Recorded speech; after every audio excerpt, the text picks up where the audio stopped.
690 ಕೋಟಿ ಹಾಕಿದ್ರು, ವಾಪಸ್ ತಗೊಂಡ್ರು. ನಾವು ಅದಕ್ಕೆ ಪರಮೇಶ್ವರ್ ಸೈನ್ ಹಾಕಿದ್ದಾರೆ, ನಾನು ಹೋಗಿ ಸೈನ್ ಮಾಡ್ಸ್ಕೊಂಡ್ ಬಂದಿದ್ದೀನಿ. ವಾಪಸ್ ತಗೊಂಡು ಆ ದುಡ್ಡನ್ನು ಮಾಡಕ್ ಹಾಕಿದ್ದು, ವೈಂಡಿಂಗ್ ಮಾಡಕ್ ಅಗ್ಲೀಕರಣ ಮಾಡಿ ನೀರು ತೊಗೊಳಕ್ ಮಾಡಿದ್ದು 900 ಕೋಟಿನ ನಮ್ಮ ಯಡಿಯೂರಪ್ಪ ಸರ್ಕಾರ ಇದ್ದಾಗ ಯಡಿಯೂರಪ್ಪ ಕೊಟ್ಟಿದ್ದು. ಕ್ಯಾನ್ಸಲ್ ಮಾಡಿದ್ದೇವೆ ಅದನ್ನ, ಸೊಪ್ಪುಡ್ದು ವಾಪಸ್ ಕ್ಯಾನ್ಸಲ್ ಮಾಡ್ಕೊಂಬಂದ್ರು. ಆಗೋಯ್ತು ಕಾಮಗಾರಿ, ಕ್ಯಾನ್ಸಲ್ ಮಾಡಿದ್ವಿ. ಕ್ಯಾನ್ಸಲ್ ಮಾಡೋದು ಆ ದುಡ್ಡು ತಂದ್ಬಿಟ್ಟು 70-126 ಗಂಟೆ ಮಾಡಿದ್ದು. ಬೇಕಾದ್ರೆ ಕಾಪಿ ಕೊಡ್ತೀನಿ, ಯಾವಾಗ ಕ್ಯಾನ್ಸಲ್ ಆಯಿತು. ನಮ್ಮ ಸರ್ಕಾರ ಬಂದು 8 ದಿವಸ ಕೆಲಸ ಮಾಡಿದ್ದೀವಿ ಅದನ್ನು, ಈ ಒಂದು ಕಾಮಗಾರಿನ. ಇವಾಗಲೂ ಕೊಡ್ತೀವಿ, ಬೇಕಾದ್ರೆ ನಮ್ಮ ಕಾಪಿ ಬೇಕಾದ್ರೆ ಕೊಡ್ತೀನಿ, ಒಂದು 2 ದಿವಸ ಕೊಡ್ತೀನಿ. ಕ್ಯಾನ್ಸಲ್ ಮಾಡಿದ್ದೆ ಕಾಪಿನ ನಮ್ಮ ಸರ್ಕಾರ ಇದಾಕಿ ನಾವು ಹಾಕ್ಸಿದ್ದಲ್ಲ, ಇದು ಅವ್ರು ಮಾಡ್ಕೊಂಡಿದ್ದು, ಸರ್ಕಾರ ಬಂದ ಮಾಡ್ಕೊಂಡಿದ್ದು. ರಂಗನಾಥ್ ಅದಕ್ಕೋಸ್ಕರ ದೊಡ್ಡ ಗಲಾಟೆ ಮಾಡಿದ್ರು ನೌಸನ್ ಮುಂದೆ, ಈ ರೀತಿ ಕೆಲಸ ಮಾಡ್ಬಿಟ್ರೆ ಹಂಗೆ ಮಾಡ್ಬಿಟ್ರೆ ಹಿಂಗೆ ಮಾಡ್ಬಿಟ್ರೆ ಚಾಲೆಂಜ್ ಮಾಡಿದ್ರು. ಅವಾಗ ರಂಗನಾಥ್ ಮತ್ತೆ ನಾವು ಕೊಡೋದೇ ಕೊಡೋದೇ ನಾವೇ ಇಡ್ತಾ ಇದೀವಲ್ಲ. ನೋಡೋದು ಚೆನ್ನ ಮುಖಾಂತರ ಚೆನ್ನ ಹರ್ಸಿರ್ತಾನೆ. 5 ವರ್ಷ ನಮ್ಮ ಸರ್ಕಾರ ಇತ್ತು, ಅವರು ಇದ್ರು, ಅವರು ಸಹಭಾಗಿತ್ವ ಅವ್ರಿಗೆ ಯಾವ್ದು ತೊಂದರೆ ಇತ್ತು. ಅದನ್ನ ತಗೊಂಡೋಗಿ ಸರ್, ಚೆನ್ನ ತಗೊಂಡೋಗ್ಲಿ ಬೇಡ ಅಂತ ಯಾಕೆ ಗೊತ್ತಾಗ ಯಾವತ್ತು ತೋರಿಸಿ ನೋಡೋಣ. ಅವ್ರು ನೀರು ಎಕ್ಸಸ್ ನೀರು ತಗೊಂಡವ್ರೆ, 1 TMC 1 TMC ಎಕ್ಸಸ್ ನೀರು ತಗೊಂಡವ್ರೆ. ನಾವಿದ್ದಾಗ ನಾವೇ ಹೇಳಿಬಿಟ್ಟಿದ್ವಿ ನನ್ನ ಧ್ವನಿ ತಗೊಂಡೋಗಿ ಅಂತೇಳಿ. ನಮ್ದು ಅವ್ರು ಕುತ್ಕೊಂಡು ಇಬ್ರು ಮಾತಾಡ್ಕೊಂಡು ಮನಸ್ಸನ್ನು ನಾವು ಕುತ್ಕೊಂಡು ಮಾತಾಡ್ಕೊಂಡು ಬಿಡಿಸ್ಕೊಂಡಿದ್ದೀವಿ. ಅವತ್ತು ಯಾವುದು ತೊಂದರೆ ಆಗಿಲ್ಲ. 5-6 ವರ್ಷ ಯಾವತ್ತು ಹೋರಾಟ ಮಾಡಿದ್ರೆ ಹೇಳಿ, ಗಲಾಟೆ ಮಾಡಿದ್ರು. ಕುಟ್ಟಿದಲ್ಲ ನೀರು ಕೊಡಿ, ನಮಗೆ ನೀರು ಕೊಟ್ಟು ಬಿಟ್ಟಿಲ್ಲ ಅಂತೇಳಿ ಯಾವ ಮಾಡಿದ್ರು.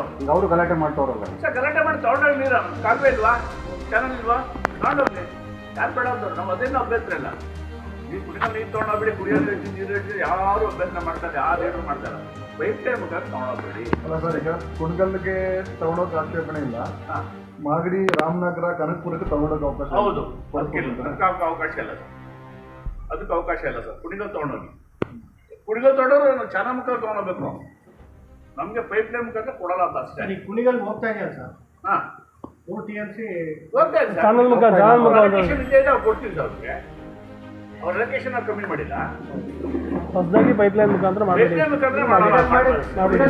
ಹೆಚ್ಚುವರಿ ಒಂದು 4 TMC 1 TMC ಹೆಚ್ಚುವರಿ ಆಗ್ತಾ ಇದೆ ಅಂತ ಸರ್. 1 TMC 5 TMC ಸರ್ಕಾರ ಐತೆ ತಗೊಂಡೋಗಿ ಕಾವೇರಿ ಟ್ರಿಬ್ಯುನಲ್ ಸ್ಯಾಂಕ್ಷನ್ ನಾವು 24 TMC ನನಗೆ ಕೊಟ್ಬಿಟ್ಟಿದ್ದಕ್ಕೆ ಅವರು ಸೇರಿತ್ತು. ನಮ್ದು 20.5 TMC ನಮ್ದು 21.5 TMC ನಮ್ಗೆ ಕೊಡಿ. ನೀವು ಇನ್ನೂ 5 TMC ಸರ್ಕಾರ ತಗೊಂಡೋಗಿದ್ದೀವಿ, ಕಾವೇರಿ ಟ್ರಿಬ್ಯುನಲ್ ಹಾಕೊಂಡು ಸ್ಯಾಂಕ್ಷನ್ ಮಾಡ್ಕೊಂಡು ತಗೊಂಡೋಗಿದ್ದೀವಿ. ಬೇಡ, ಇನ್ನೂ 5 TMC ತಗೊಂಡೋಗಿದ್ದೀವಿ, ನಾವು ಯಾರು ಬೇಡ ಅಂತ ಪೈಪ್ ಮುಖಾಂತರ ಹಾಕ್ಕೊಡ್ತೀವಿ. ತಗೊಂಡೋಗಿ ಚಾನಲ್ ನ್ಯಾಚುರಲ್ ಚಾನಲ್ ಇದೆ, ಚಾನಲ್ ಅಗ್ಲೀಕರಣ ಮಾಡಿ ದುಡ್ಡು ತೊಗೊಂಡೋಗಿ ಹಾಕೊಳ್ಳಿ. ಅಗ್ಲೀಕರಣ ಮಾಡಿ ತಗೊಂಡೋಗಿ 900 ಸಾವಿರ ಕೃಷಿ ಸರಿತಾ ಇದೆ. ಈಗ ಇನ್ನೂ 500 ಕೃಷಿ ಸರಿಯಾಗಿ ಮಾಡ್ಕೊಳ್ಳಿ, ಆರಾಮ ತಗೊಂಡೋಗಿ. ನೀವು ಆದ್ರೂ ನೀವೇ ಹಚ್ಕೊಳ್ಳಿ. ನಿಮ್ಗೆ ಎಷ್ಟು ಬೇಕು ತುಂಬ ಗಂಟ, ನಿಮ್ಗೆ ಎಷ್ಟು ಕೇಳ್ತಾ ನಾವೇ ಗುಡಿ ನಮಗೆ ನ್ಯಾಚುರಲ್ ವ್ಯಾಲ್ಯೂ ತಗೊಂಡೋಗಿ. ಅದು ಕೇಳ್ತಾರ ನಾವಿನ್ನೇನು ಕೇಳ್ತಲ್ಲ. ದಯವಿಟ್ಟು ಈಗಲೇ ಗ್ರಾವಿಟಿ ಬರಲ್ಲ ಅಂತ ಸರ್ ಅನ್ಸ್ಕೊಂಡಿದಾರಲ್ಲ ಸರ್. ಈಗ ಒಂದು ಕೆಲಸ ಮಾಡಿ ಲೆಕ್ಕ ತೊಗೊಂಡಿಬಿಟ್ಟೆ.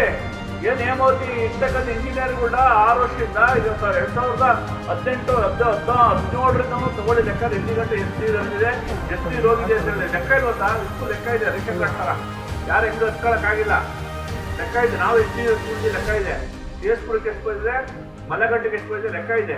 ಲೆಕ್ಕ ಬಿಟ್ಟು ಯಾರು ಮಾಡೋಕ್ಕಾಗಲ್ಲ. ನೀರು ಸಹಿತ ಎಲ್ಲ ಒಂದು ಇದಿದೆ. ಅದಕ್ಕೆ ಜೀವಾಮೃತ ಇದು ಏನೋ ಏನ್ ಬೇಕಾದ್ರೂ ಕೊಡ್ಬೋದು, ನೀರು ಕೊಡೋಕ್ಕಾಗಲ್ಲ, ಕಷ್ಟ ಐತೆ. ನೀರಿಗೆ ನಾವು ಇವತ್ತು ತಗೊಂಡೋಗಿ ಚಾನಲ್ ಇರೋಲ್ಲ. ಎಕ್ಸ್ಪ್ರೆಸ್ ಕ್ಯಾನಲ್ಗೆ ನಾವೇ ತೊಗೊಂಡೋಗ್ಲಿ, ನೀರು ಬೇಕಾದ್ರೆ ತುಂಬಿಸ್ಕೊಳ್ಳಿ. ಫಸ್ಟ್ ಬೇಕಾದ್ರೆ ಅವ್ರದೇ ತುಂಬಿಬಿಟ್ಟು ಟೈಲ್ಯಾಂಡ್ ಇದೆ, ಟೈಲ್ಯಾಂಡ್ ತುಂಬ್ಕೊಂಡು ಆಮೇಲೆ ನಮ್ಮ ಕಡೆ GCS ಪೂರ ಹಿಂಗೆ ಬರಲಿ ಬೇಕಾದ್ರೆ ಅವ್ರು ಅರ್ಧಕ್ಕೆ ತುಂಬ ಅಂತಾರೆ.